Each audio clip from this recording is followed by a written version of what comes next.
An old Japanese proverb says, "Better than 1,000 days of diligent study is one day with a great teacher."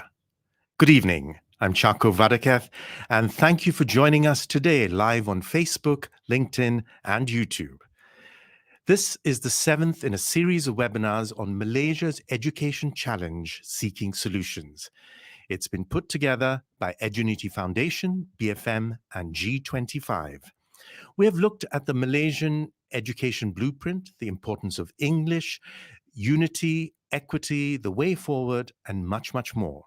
You can find those webinars on BFM's Facebook page and also G25 Malaysia's YouTube channel. Today, we are on webinar 7, looking at perhaps the most important aspect of education, teachers, critical components in education. Do post questions, comments, and we will try and address them as we move along. So let's talk about teachers. We have 3 panelists. First up is Deputy Secretary General of the National Union of the Teaching Profession in Malaysia. He's also Honorary Secretary of NUTP Perak, and he teaches English at St. George's Secondary School. Joining us from Taiping Perak is Mr. Vail Mohan Rangasamy. Thank you, Mohan, for joining us. Thank you. Good evening.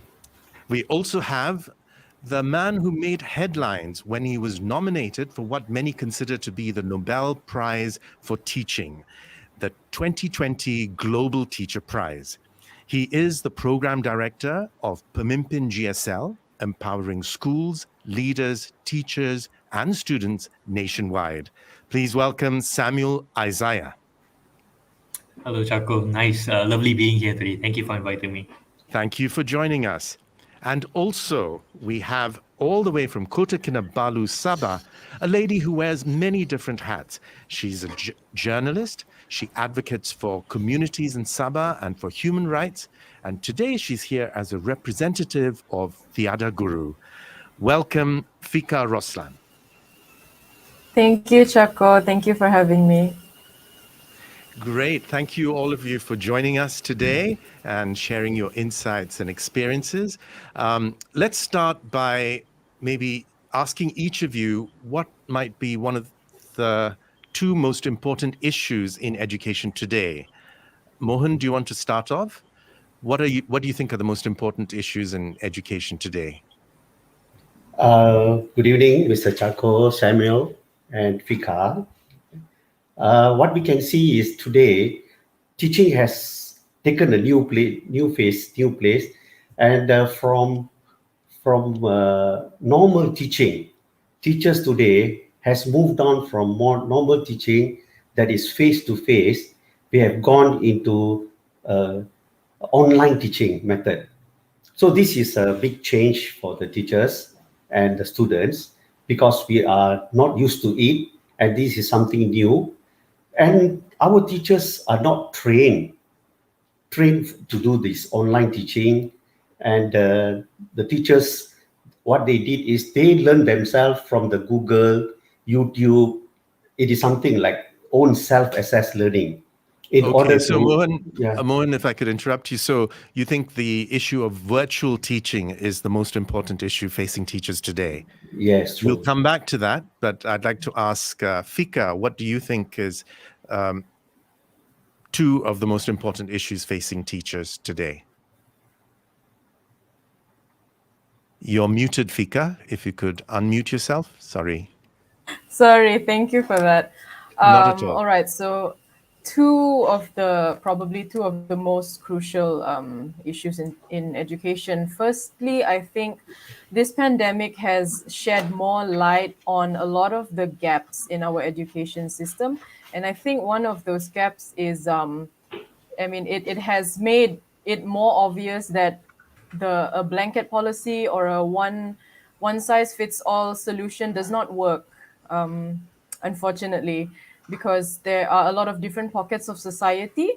A lot of each classroom will have a different and unique requirement compared to the counterparts in other districts, for example. So firstly, one of the most crucial issues, I think, is to empower teachers to be able to plan their own lessons according to the specific needs of their students, because they know better the reality of the day in and day out reality of the students. Yeah. Fantastic. Thank you, Fiqah. And over to you, Samuel. What do you think are the two most important issues? Well, Chacko, thank you so much for that question. And first of all, just like to say that I am honored to be here today to share this stage with our esteemed panelists. Back to your question, I think the pandemic has certainly taken its toll on education. Initially, we were dealing with lots of learning loss. We are looking at how it has severely affected kids in rural and underprivileged communities. Now we are looking at recovery learning. How do we recover from all that? So I would love to agree with what Fiqah just said. I think one of the main things that we need to talk about is the urgent need for contextualized solutions that are specifically catered for different types of students and different kinds of teachers and needs in different communities as well. And also with what Mr. Mohan said about teacher professional development. How do we move on? What changes that we can make? What we have learned from the pandemic, and how can we actually create that culture of wanting to continually improve among teachers? So those are the two areas that I'd like to talk about. Professional development. So I think the pandemic is a big issue that we're all grappling with. So, Mr. Mohan, you wanted to talk about that, right? The virtual learning situation and how teachers have to deal with that. What is the current situation, and what do you think we should do to move forward? I think, the teachers, what we are facing the problem is the students are not ready with this online learning. And also a lot of students, they do not have the internet facilities at home. So online teaching, the most important thing is internet. So we had a lot of teachers are facing a lot of problem to impart the knowledge, the education. So what we do is, some teachers, what they do is they prepare modules for the students. So the students who cannot come face to face online, they are being provided with modules. So teachers are also teaching online, and they also preparing modules to reach the children's, to give the children's, so that they don't miss their lesson. And then one more thing, what we can see is a lot of students, they don't have the electronic gadgets like a laptop, computer, smartphone. That is another big issue, big problem. So if all the students have the computer and the internet, then this online education can just go on smoothly. So this is one big problem that we have to, in future, we have to come with another better solution for this. Okay, Fiqah, I think in Sabah in particular, I think that's as an acute problem. Is that right? Yeah, definitely. We don't even have to talk about rural interior students. Even in areas that are just 15 to 20 minutes away from Kota Kinabalu city itself, there are internet connectivity issues. And there have been heartbreaking reports of students injuring themselves, threatening their lives just to get internet connection because they so desperately want to follow their lessons. So as much as, we would like to adapt to the pandemic and turning to technology for this, we also have to acknowledge that there are a lot of, there are different lived realities for a lot of communities, and there has to be a way that enables the students to still continue with their lessons without having to rely so much on technology and internet, because the sad reality is there are just so many communities that do not have access to this. And if we were to wait for these things for these amenities to be available to them, I don't think that's fair, because they would have missed out on so much already. So there has to be a way for these students to, still be able to attend lessons. And what Mr. Mohan said is a very good alternative for that, teachers preparing modules. But of course, then we would also have to take into consideration the strain that is experienced by the teachers, because, they would have to think critically on how they can still engage with their students in the learning process. Yeah. Thank you, Fiqah. And that issue about teachers coming in and preparing modules, there's a question from Malik Ali to Mr. Mohan.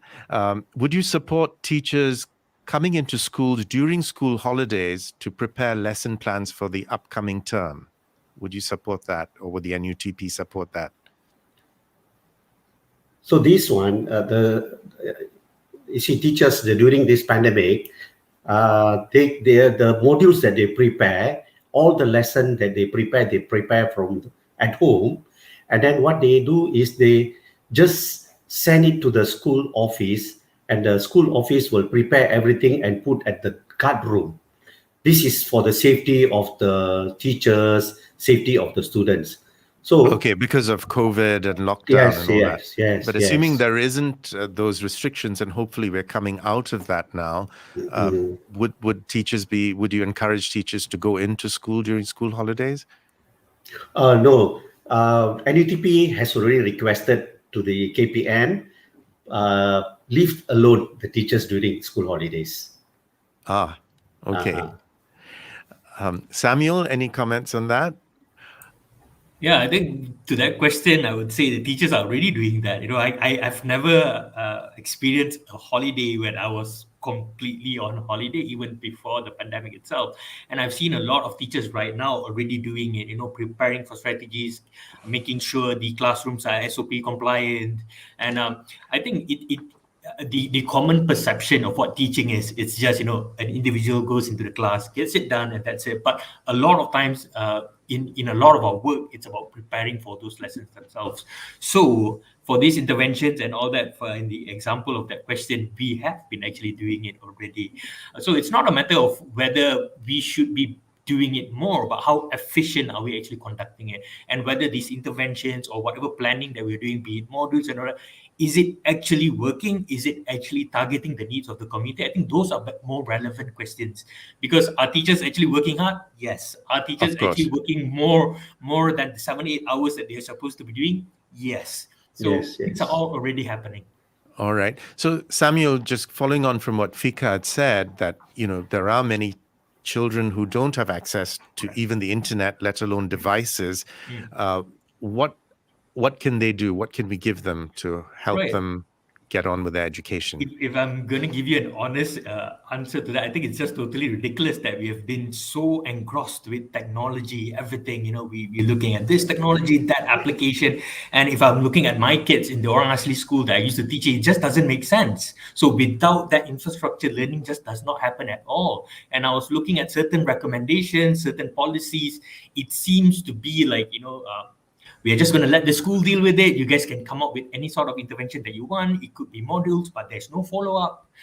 There's no proper assessment strategies. It's not sustainable. We are not engaging with the communities better. There's no system to support the parents. If you're looking at underprivileged communities compared to urban communities, the parents are probably undereducated, so they can't support their kids at home. So what are we doing for that? So at times it feels to me that, we misuse the word autonomy. It's like, let's have the school decide whatever they want to do, but we neglect that we need to give them the necessary support as well. It could be in the form of infrastructure, it could be in the form of assessment, it could be in the form of planning, and many other forms of support. So I think throughout this pandemic period, we have been too focused on one way of doing it, which is technology, and we are ignoring the fact that kids in Sabah and Sarawak and rural areas as well do not have access to this infrastructure. So that really disheartens me. I'm really unhappy with that. Okay. And Fiqah, just we've talked about internet, we've talked about devices, but you're from Tiada.Guru. So even if the kids have all that, if there's no guru there, what can they do? Is that still a major problem, you think, the absentee teachers? Definitely. And again, it's a very heartbreaking reality because, from these students who don't even have access to the technology and digital infrastructure, they are so eager to continue with their lessons. And I guess, even before this whole COVID situation and the whole case that inspired the Tiada.Guru campaign itself, the student was just so eager to learn, but the teacher was nowhere to be found. did not attend lessons, and so she decided, you know what, this is not, this shouldn't be happening, and something needs to be done about it. So I think accountability is something that is really important. Teachers need to be held accountable, and we at Tiada.Guru believe that in order to do that, the best people to keep teachers accountable are their peers and colleagues themselves, because it would be great if the students are empowered to keep their teachers accountable, which is what is happening in Kota Belud. But obviously, we would also have to factor in the power imbalance. And unfortunately, these students who have stood up against their teachers have been subjected to a lot of harassment, and they are just not safe. They're not protected. So that's why we strongly advocate for whistleblower protection, in order to give confidence to students as well as teachers to keep themselves in check, to keep their peers and their colleagues in check, in order to uphold the integrity and the quality of education for students. And Fiqah, the teacher couldn't have gotten away with it, or these teachers, it seems to be a systemic problem, particularly in Sabah, but you were telling me it's also a problem elsewhere, but they couldn't have gotten away with it if there wasn't collusion by the authorities. Yeah, exactly. And that's why something else that we at the Tiada.Guru campaign would love to shed more light on is the issue of corruption in education. So when we hear the word corruption, we're used to thinking, like under table money, offering, I guess, like material things, corruption in the form of tangible things. But unfortunately, in education, although I cannot confirm or deny that those forms of corruption do happen, but the MACC, the Malaysian Anti-Corruption Commission Act, also stipulates that corruption can also happen in the form of protection or guarantee that the individual who is reported against, is guaranteed protection. So in this case, this kind of, because the teacher in question in this particular case did not attend class for almost the entire teaching year. And then My 2 years goodness. later, it turns out that, apparently he still hasn't learned his lesson, because another group of students sued him, took him to court again. So And so he's these still kinds teaching. of things. He's still teaching. I believe he's been transferred from that school, but that's another problem. See, and that is also another form of protection, because we identify these problems in the education system, but where are the repercussions for teacher misconduct? Because they are only transferred to other schools, maybe other departments, and you're only transferring the problem. You're not solving it. So, Okay. and this kind of thing definitely does not happen, if it's just caused by one person. Decades-long corruption does not happen just because of one person. So, yeah, Okay, back to what thank you you, said Fiqah. about, yes, yeah. Yeah, we have a question on Facebook from Malik Ali. What is the NUTP's view of absentee teachers? Should they be held accountable? Example, disciplinary action, as Fiqah suggests. Mohan, what Yes. is the NUTP's views on this? NUTP and also the KPM, we are thinking that we have to consider the teachers who have long service. Normally, we see the teachers who have been serving for so long, and then maybe about 15, 20 years.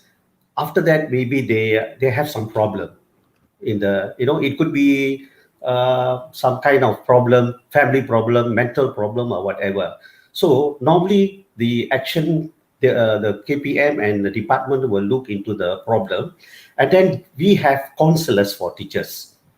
And then the counselors will go, like what Samuel has told earlier, we have a few stages that they have to go.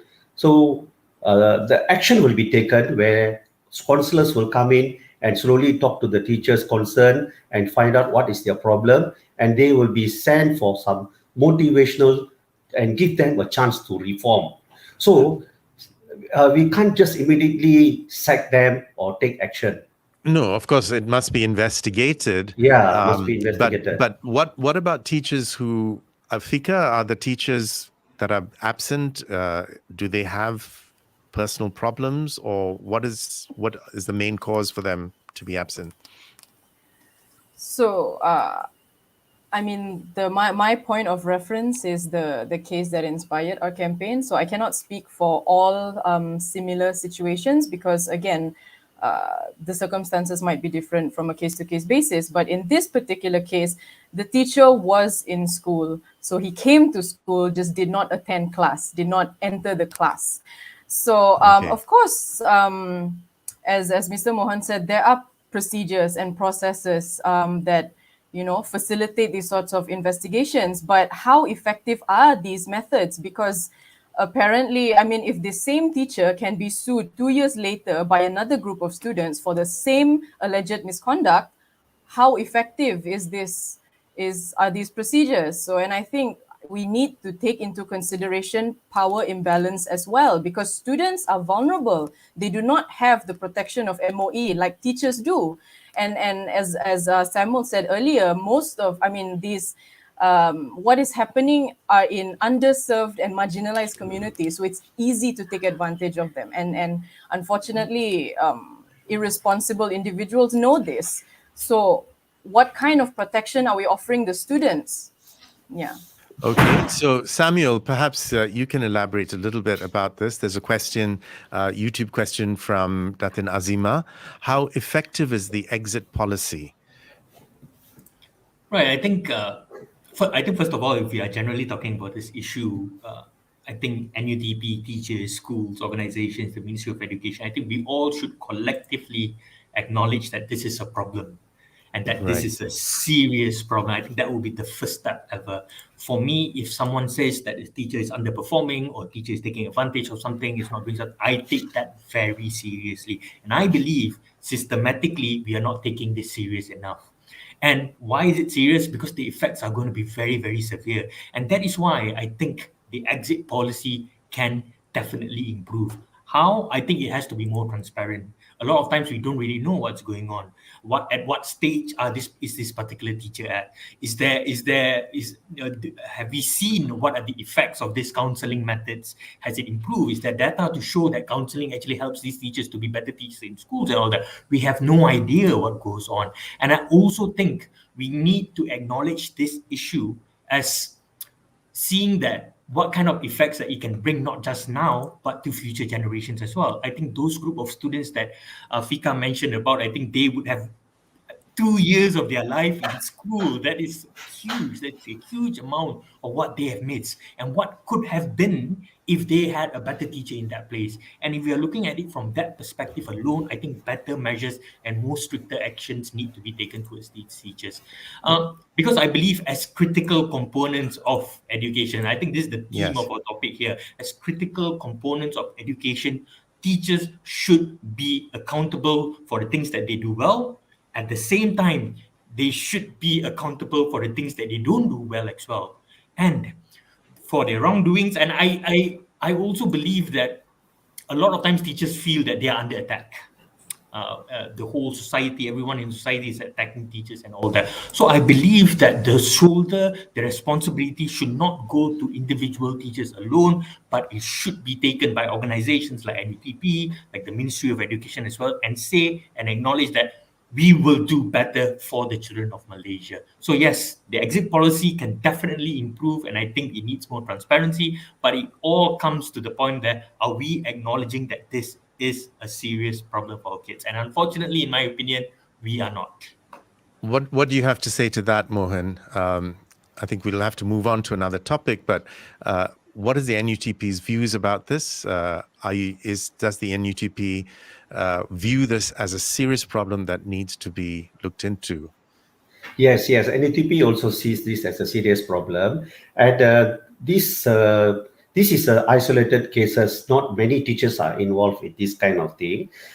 Very rare we see this, and I feel the management should do something about it. So if the teacher is not attending class, lessons still have to go on. Like what Fiqah was telling, for one whole year, the students didn't have a teacher.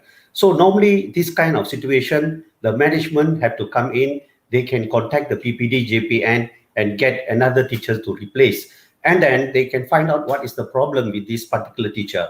And then, as I told you, I was telling earlier, we can find out what is the problem of this teacher. If he's having a serious problem, then we can refer this teacher to the medical board. Let's say he's having some mental problem, or so the medical board, then they can advise the teacher to either stop teaching. So Okay. I think, but the thing is, Mohan, I think what is of concern is that these kids, as Malik Ali has put on Facebook, is it important to protect one teacher or protect 50 kids? And yes, if the yes. teacher has problems, he's unable to teach, then you have to find a replacement teacher and then see if this teacher is fit to serve. And if he isn't, is the exit policy effective in But removing this- teachers who are not functioning? Yeah, with this exit policy, we have a few stages to go. We can't immediately, expel the teacher or stop the teacher from service. So as I told you, we go through certain stages, and then exit policy is there, but it's not very fast and effective. Okay, so you agree it's not an effective policy, and that's something that Yes. needs to be looked into. Yes. Well, right. let's move on. I think we're talking about bad teachers, but I think we all know that teachers are very dedicated, and particularly with COVID, they've been going out of their way, paying for devices, for internet, assisting kids to be able to continue learning. And Samuel, you were talking about rewarding teachers who are good. And what is the best way to do that? And are they being rewarded, the teachers who are being effective? I think it comes to a certain point of time where a lot of teachers question, are they developing in their career enough? Are they given more responsibilities? Are they given the opportunities to be leaders in the organizations? Are they given the opportunities to go out, reach out to the community? So I feel, as a young teacher myself, I've been in the profession for almost 10 years, but in Mr. Mohan might agree to this, that in the teaching space, 10 years as a teacher means you're still a junior, you're not senior enough. And for me, I think that hinders a lot of teachers to actually shine, to actually produce the best that they can, to actually come up with better interventions to solve community problems together with the kids and the school. So I feel that for us I think one of the easiest things that we can do right now is actually look at how are we promoting quicker professional development for our teachers in Malaysia. How are they going up the ladder? Are we giving them enough to actually explore themselves? Are we giving them enough to actually become better teachers? It's not just about courses online. It's not just about Zoom sessions. Are we giving them solid incentives to do better at what they're doing? There's this saying in Bahasa Melayu which says, Guru umpama lilin membakar diri. It kind of shows that we are expecting teachers to be selfless at all times, without having to consider other aspects as well. And that's why I feel more and more support needs to be given to teachers to develop themselves, and also, a better pay. I think definitely teachers need to be paid more. A lot of teacher friends that I know, especially for the COVID-19, they've got to buy papers. When they create the modules, they do it themselves. They need to buy printers, the ink, everything is on their own. It comes from their own resources. So I think more assistance in that sense is also very necessary for teachers who are doing really well. And last but not least, I think kudos to the Ministry of Education. A few years ago, they launched competitions, like Guru Adibira or Guru PAK 21, to celebrate teachers who are actually doing really well, to shine the spotlight on them, to show that Malaysian teachers are capable. If you're also looking at the Global Teacher Prize, almost every year we have had one teacher from Malaysia be a top 50 finalist on an international stage. This means that we've got very good teachers. But I think the question here also shows that how are we replicating these teachers? How do we ensure that these teachers, it's just not one teacher, it's not just Samuel, it's just not the other teachers. How do we create more of similar individuals? And how can we give them the incentives? How can we build on their passion? And how we can encourage them to develop and stay in this career? I think these are questions that we need to answer together. Okay. Fiqah, do you have anything to say about that? About rewarding teachers and allowing them to shine? Yeah, I mean, the whole, there's always mixed reactions when talking about the Tiada.Guru campaign, because we are blowing the whistle on decades-long corruption, teacher misconduct, and of course there's a part of, there's a portion of society that's like, why are you painting teachers in a bad light? But then again, you have to think of all the good teachers who are genuinely so invested Exactly. and passionate in this profession. And this is for them as well, because it's not fair that they are shouldering so much of the responsibility and delivering as they should, but then there are other teachers who are unfortunately irresponsible and are sullying the good name of teachers. And I mean, I also have teacher friends who are disheartened by the education system because they do not feel empowered to truly educate their students enough, because they have to be by the book. There are rules and restrictions that they have to adhere to, and they are not given much creative space to not just teach students out of the book, but to give them practical knowledge, like truly not just information but knowledge that they could apply in their lives. So going back to my initial point of empowering teachers, while autonomy does exist for these teachers to plan their lessons the way they see fit for their students, but is it enough? And based on our observations from the ground, our feedback from the teachers that we work with, it's not encouraging enough for them. Yeah. Okay. Quick comment to viewers. You are encouraged to post questions and comments, and we will try and address them as we move along. Mr. Mohan, what do you have to say?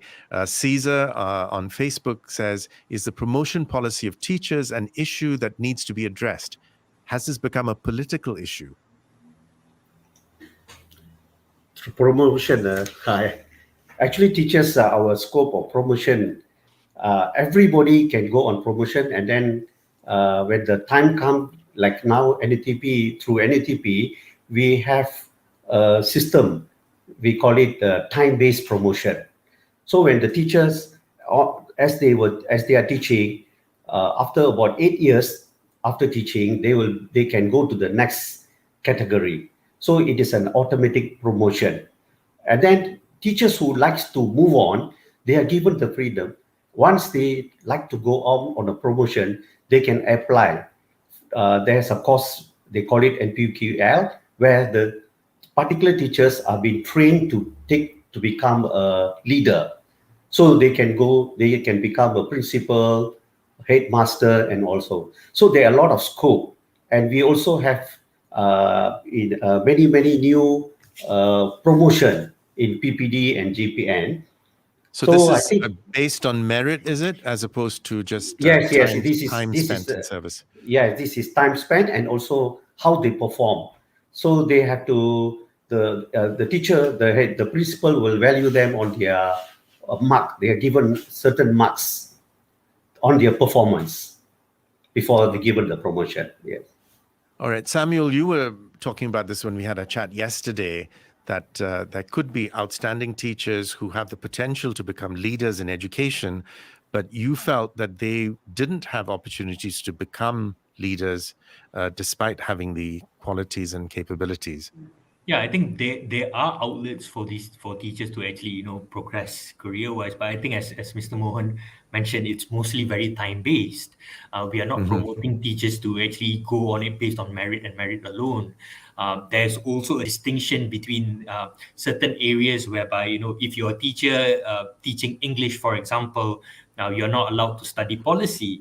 You're not, things like that. So there are restrictions. I understand the reasons behind these policies and these restrictions, but as you restrict good teachers and you restrict passionate teachers, I think eventually they lose that desire. And as we were speaking yesterday, I think teaching is actually a combination of heart, a combination of passion, and at the same time, very high skills. So you can't have one over the other. When you have very, very passionate teachers and and they don't have the skills, it doesn't work. If they have skills and they have passion, it works really well. So I think we need to be able to identify these sort of teachers, teachers who actually shine, teachers who actually are different than the rest, and give them the opportunity, like Fiqah mentioned, the autonomy, the support to actually make changes in different ways and different methods as well. So I think though there is a system for us to progress, I think it can be severely improved. Mr. Mohan also mentioned about the MPQEL of how teachers can become school leaders and principals, but it takes a long time, too long for a teacher How to long? How eventually. long an average for a teacher to, if I there's an please don't outstanding quote teacher? me, but I think Okay. it could be about at least 15 to 20 years for an Gosh. individual to eventually become a headmaster or a principal. So that's too long, in my opinion.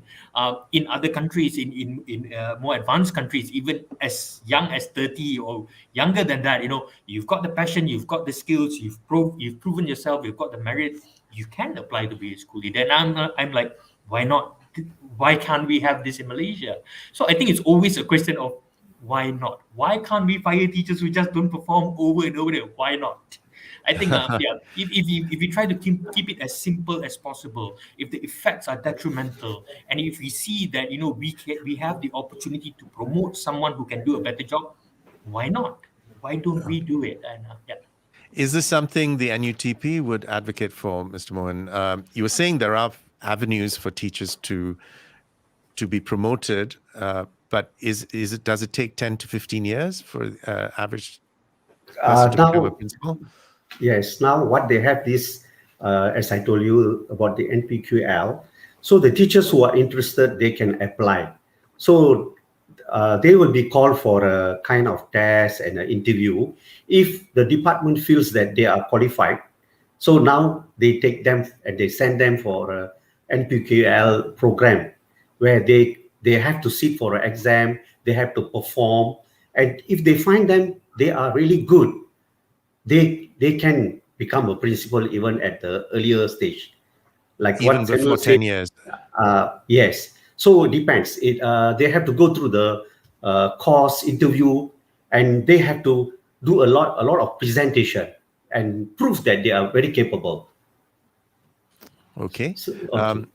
Fiqah, you had said that something that you want to advocate for is an independent ombudsman to look at how teachers are functioning. Why do you say that? Because it has, based on track record, internal investigations have not produced encouraging results. And any dependency on internal investigations, in our opinion, is a recipe for reform disaster. Honest public servants like teachers are desperately waiting for independent oversight. So something that we recently participated in the CSO platform for reform, Rakyat Manifesto proposal was for to push beyond just forming an IPCMC of sorts, like for public servants. So it's not just one ministry, agency, or politician, but setting in place an empowered and robust integrity structure for the whole government under the aegis of the public ombudsman. So then they would become the central hub for all misconduct and corruption claims. And then I guess ideally slowly do away with internal investigative and integrity departments, because again, this gives way to collusion and protection. They, rather than acknowledging the problem, unfortunately, these institutions are more invested in protecting or jaga air muka, or preserving their image. So that's Are there why examples of other countries which have independent ombudsmen for teachers? for teachers specifically, I don't have an example on hand, but Certainly banking and insurance and things, there are yeah. examples. So, but it's something that hopefully can be considered for Malaysia, and hopefully this then can preserve not only the quality of education, but then the quality of teachers as well. Okay. Mr. Mohan, is there anything you would like to add to that about having an independent organization or entity that would look into the conduct of teachers? Yeah, I think that is a good idea. They should come up with one organization, whoever from the department who can look into this matter. So it will solve a lot of problems. Okay. That's good to know. That's something perhaps NUTP and Tiada.Guru can work together to promote or to advocate for. We have a few questions we have Suguna saying, are there exams for teachers to sit to move into different grades? So promotion is just based on the number of years served only. I think you've said that's not the case, right, Mohan? It's not just on years, but Winston Winks suggests, if we were to benchmark our education system with neighboring countries, where do we stand? Is there an exchange program where teachers can serve overseas for a period and implement lessons learned on return? Is there anything like that? We in NUTP, we do have this program, teachers exchange program. We have sent our teachers to other country to learn, to see how's the education system, and then to get some extra knowledge about their education system and all that, what kind of system they have there. So that is done by NUTP. Okay. We have done this program. How widespread is it? How many teachers a year go on that? Do you know? About 30 to 40, 30, about 30 teachers will be chosen. They have to apply, and then we have certain category criteria that we have to follow. And then the most important thing is the willingness to go, and then they have to leave behind their family and all that, So we leave it to them to apply. And if they fulfill the categories, that whatever criteria, then they will be sent. Okay. So only 30 to 40 teachers, but we have, I know the staff or the number of people the MOE pays is something like 400,000 people, most of whom the vast majority of whom are teachers. So that seems a very small percentage of teachers that have this opportunity to go overseas. Should Chacko, there be an improvement of that? Yeah. If I may, I think there Ramil, is also a program by the Ministry of Education whereby teachers are sent to Korea on a yearly basis as an exchange program. It's called the Korean Exchange Program, where teachers are sent there to be there for about 3 months. The Ministry of Education also has this HLP program. It's called Hadiah Latihan Perkhidmatan, whereby teachers get to, you have a degree, you want to do your master's, or you want to do your PhD. It's fully sponsored by the government. It's fully sponsored by the Ministry of Education. So we have a similar system in place.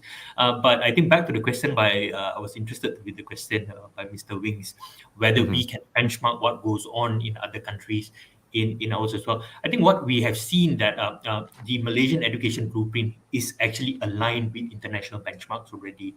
The whole policy itself is actually designed towards international standards.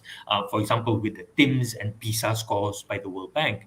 So we are actually evaluating ourselves, but I think what we need to look at, are we ready to actually fulfill these expectations? The blueprint on its own is actually a very ambitious document. It sets really high standards that we need to. But when it comes to teacher empowerment and teacher upskilling, evaluating how our teachers are right now, I think the Ministry of Education are taking multiple measures. From what I know, for English language teachers, there is currently a test for them where they will have to achieve a minimum C1 of the CAFR scale to actually teach in Malaysia. It's continuous. You have to take it every few years. So these measures are already in place, but I think it can be much better, obviously. Okay, Sammy. Yeah, and just circling back to the issue of, no devices for kids, not even internet, but, the Ministry of Education has probably the largest, if not the largest component from the budget, 50.4 billion, I think, for the budget this year. And with that vast amount of money, why are schools dilapidated? I even went back to my old school VI in KL and was shocked to see the state of the school. Windows are missing, sometimes even doors are missing or broken. It looked dilapidated and I was shocked. And that's a school in the center of town. I can't imagine what it's like for some of the more rural schools. Why is that happening when there's so much money going into education? Well, first of all, I would like to say that, in relation to Mr. Winston's question earlier on, when we go overseas, we see, for example, we have the 21st century learning methodology, how we want to adapt it. But in a lot of foreign countries, when we want to adapt 21st century learning in the classroom size is relatively small. They have like about 20 to 25 kids maximum in the classroom. In Malaysia, we at least have 30 to 40 kids in the classroom. So back to that point, I think what we need to invest in is also the basic infrastructure that we really have, including classroom size, how we're actually making the environment suitable for learning, not just focused on the superficial aspects of it, but in underprivileged communities, I've been there for quite some time. I've seen improvements, significant improvements throughout the years that I've been there. Initially, when I was in my school, for example, in 2012, there was no computers, there was no tablets, the drawers were broken and all that. This happened. We did not even have a staff room to begin with initially in 2012. But slowly throughout the years, I think the Ministry of Education has been making significant progress to ensure that every school is as equipped as possible. But with regards to your question of how are they spending the money right now, I'm not really sure how I can answer that. Okay. Fiqah, would you have any thoughts on that? Actually, one of the proposals that I mentioned earlier that we submitted to the CSOP for our Rakyat Manifesto was for an independent. Sorry, I have my notes. So it's an independent audit into the finances of the Ministry of Education. So this again is in the interest of transparency, and so that make this document accessible to the public, so people can see where the money is going, and they should be audited by like a third-party firm. Again, no internal hanky-panky. So yeah, again, in the interest of transparency, I think people, it's taxpayers' money. We deserve to know where these funds are going. And judging by the conditions of so many schools, it's sad. And, the public should be informed of what is happening. Okay. And thank you, Fiqah. Mr. Mohan, just from teachers that I know, many of them are having to take money out of their own pocket to paint their classrooms or repair cupboard doors and things. I mean, that's shocking in a country like Malaysia. What are your thoughts on that? What are your thoughts on that teachers having to do this? Nowadays the schools, they come up with a lot of programs. They have to beautify the class and all that. So since there is not much of money in the school, so the teachers are so willingly, they try to pocket out their own money, and they beautify the classroom, they paint the classroom very willingly. No teachers were forced to do that. But why do teachers have to do that? I mean, if there's 50.4 billion ringgit going in, why do teachers and teachers, as Samuel said, the pay is not fantastic. So why do they have to still take money out of their pocket to do this? I know the bulk of this money goes for emoluments, right? To pay for the teachers and other staff, but there still should be enough for basic infrastructure and facilities. Yeah, actually, you see, the painting job, the major expenditures are actually provided by the department. The administrator can always apply to the PPD, JPN, and they send their budget for the repair. And I've seen many schools recently. I visited a few schools. They have already applied and they got their budget to repair and to beautify the school, paint the school, change the roof and everything. From what I can see, very rare cases, some places like what Fiqah is telling, maybe there are some rare cases it does happen. So generally, I think it's okay. Thank you, Mohan. But you were saying that what you would want is for every kid to have a device, for there to be perfect internet and so on. So how can we move from where we are now, where even basic infrastructure is perhaps not in existence in some schools, to where we can have kids with devices and things, and we're already spending 50.4 billion. Where's the money going to come from that? Yeah. So what we are doing now here, like when there was a problem with the pandemic, NUTP had a collaboration program with this YTL communication. So what we did was we provided a lot of smartphone to so many students. How many students do you know? We have to divide that to a few, all over the states, a few thousand. Okay. And so how, Fiqah, what are your views on how can we expand what's limited resources we have to get schools up to speed and devices and so on? With all due respect, I don't think it's a problem of limited resources, because again, as you have rightly pointed out, the education receives one of the highest budgets every year. So that's why Tiada.Guru, we suggested to have the independent third-party audit into the MOE's finances. The MACC themselves have called the MOE a serious high-risk ministry for corruption. And while the YTL initiative was good, I guess, like the idea was there, but how many cases of exploding phones did we see and that we hear about that were reported? And those were only the ones that were reported. What about others that, did not come to light? So yeah, there is something wrong somewhere that, there are still schools in such terrible states.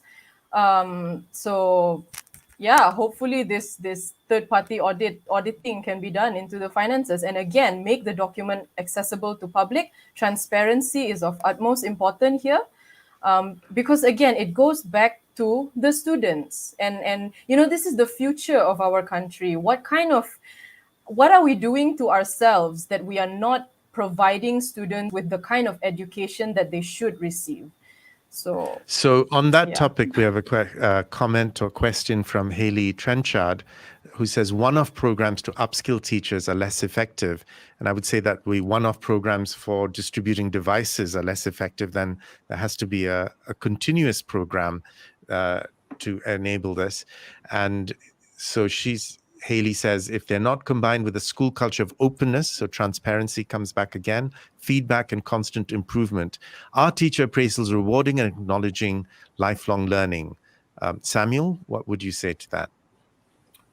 Yeah, I think that's a great question. I think fundamentally it goes back to how an individual or how a teacher views education and teaching. What are their principles of education? It's vastly different from one teacher to another. For example, for me, learning has to be communicative. It has to encourage problem solving. It has to be in an environment where students are safe. They feel safe to voice out their opinions. They feel safe to voice out their criticality. They can fail, they can try, they can enjoy, and they can engage in the lesson. But for some teachers, their idea of teaching and learning is drilling, very one-way communication. I'm going to come in with a book, I'm going to make some copies of it, I'm going to make you answer those questions, and we're going to discuss the questions together, and that is teaching and learning. So fundamentally, I think there are differences in principles of what education and teaching and learning really is. So that is why a lot of these one-off programs don't work, because the culture is not there, the beliefs are not aligned, the principles are not aligned. And I think we need to look back at this. What kind of principles? Because we can adapt systems from great countries, from Singapore, from Finland and whatever, but if our principles are not aligned to their culture, it's not aligned to their beliefs, it's just not going to work. And I think the point is very fair. Are teacher appraisals rewarding and acknowledging lifelong learning? Is this something that we see?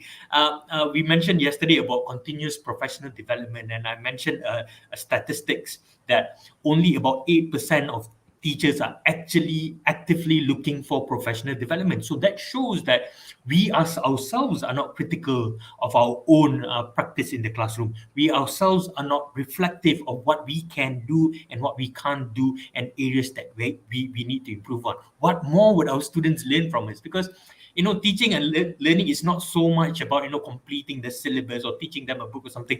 It is that relationship. You're your students learn from you. Your students learn from your actions and what you do. So if you are an individual who believes that communication, working together, being collaborative with one another is a form of teaching and learning, they themselves will make learning something that's meaningful to them. It's not just about what we say, it's about actually what we do in the classroom. So it's the culture that matters the most and the principles of educators that we need to address. So, Mohan, thank you for that, Samuel. And Mohan, do you want to add on to that? What is the NUTP doing about improving upskilling teachers, that there is a continuous program for that? And what kind of appraisals do teachers get? In NUTP, we have NUTP itself during the holidays and all, they conduct so many courses for the teachers, you see, on our own expand. So we give them the program on all aspect. So like this coming holiday, in about 2 weeks time, we are conducting a ICT program for so many teachers, especially the younger ones. So we, from time to time, we have a lot of program that NUTP does, but I think the KPM also must do a lot of program. So upscaling program for teachers. It must be part of the system, right? As Yeah. I think we're all agree that these one-off programs are really not so effective. And that might be, I think the overriding theme over these webinars has been the Malaysian Education Blueprint is a fantastic document, but the implementation of it has been a major problem. And culture and changing culture seems to be one of the key factors in enabling the blueprint to be implemented properly. Chacko, if I may add on, I think Yeah. it's due to the lack of representation from teachers as well. I think teachers need to be at the forefront of these policy decisions. A lot of times they're not involved. They are probably involved as tokens, like, I'm going to send you a survey, you're going to fill it up, but they are not actively involved in these policy decisions. Where are the school leaders when these policies are made? Where are the provocative or the critical teachers when these policies are made? So I hope that there is better engagement, more communication with teachers on the ground who are giving their all, who are painting the classroom, painting the tables, fixing this, doing this, coming up with great means of education for our students, and let them have a voice at the very top. Okay, there's a question from Malik Ali asking you, as a teacher, when you were a teacher, what was your view as to the role and value of the NUTP? Right, I think for teachers, I think it was just, I'm just going to be very honest, Mr. Mohan, I hope you don't get offended. But I think I was an NUTP member myself. So it was mostly for the benefits, because they've got like a good insurance plan, there's good protection. If something happens to me in school, I'll be able to claim something like that. But I think as NUTP moves forward, I think they would also need better representation from younger teachers as well, give them the opportunity to voice out current concerns of what's happening in the education scene as well. So so I think the value for me personally, I might not represent all teachers, but the value that NUTP had for me was mainly just as an organization that teachers are part of, not so much of the advocacy, not so much of the programs that we were trying to build together.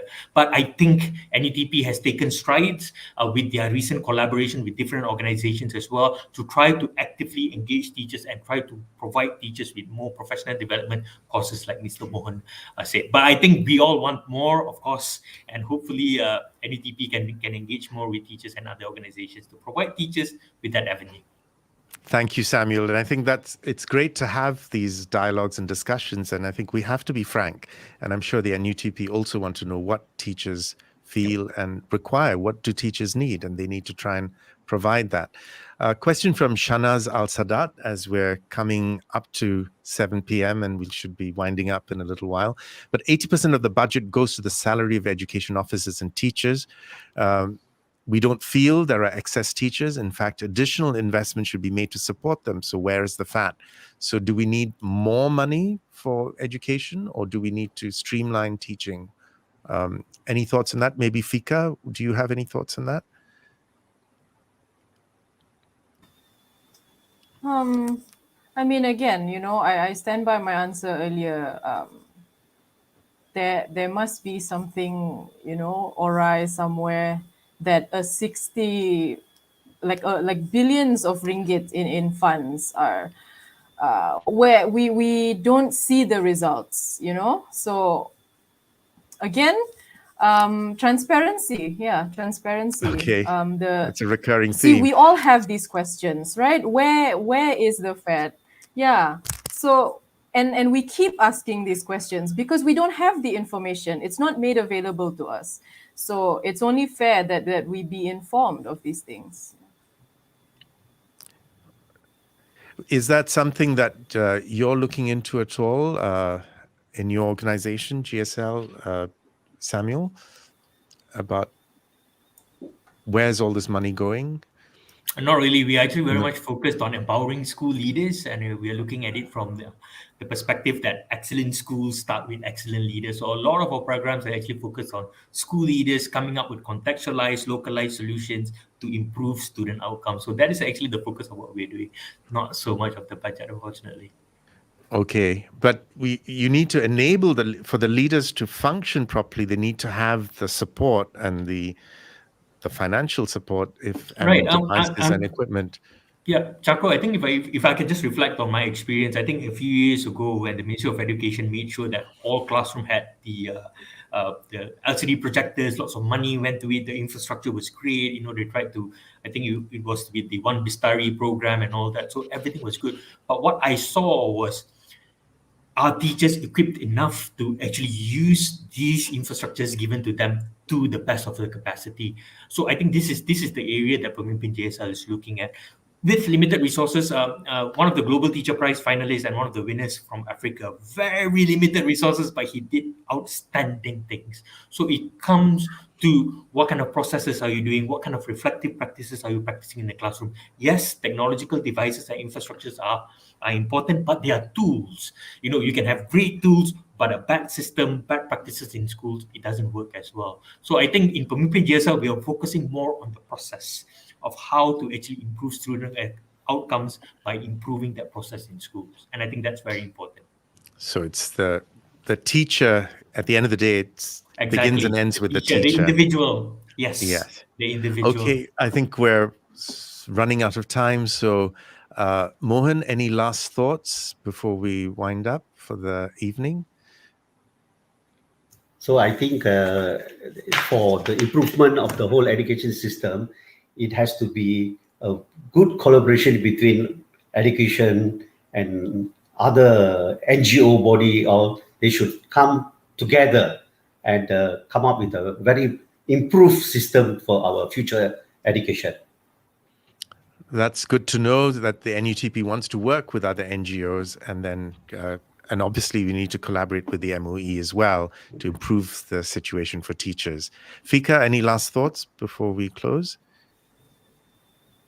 As a product of the Malaysian education system, I am blessed that I have had incredible teachers who have shaped the person that I am. And they did not just equip me with information or education, but they have imparted so much more values in me that I carry with me every day. So yes, it begins and ends with the teacher. Because, you know, as Samuel has said, I think like throughout this webinar, even with limited resources, teachers can do incredible things. I mean, it doesn't even have to be big, flashy things. It just has to be something that makes an impact in the students' lives.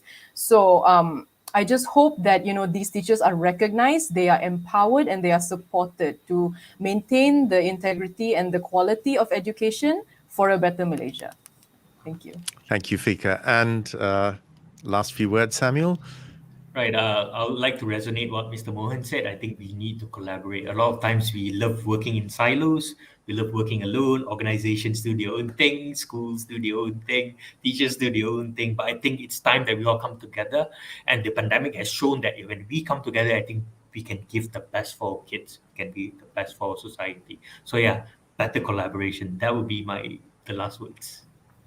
And I think if we achieve nothing else from these webinars, I think if we keep the conversation going, we've had people from ministry or recently at the ministry, we've had different organizations coming together, and hopefully the conversation can go and improve things for teachers and also other aspects of education.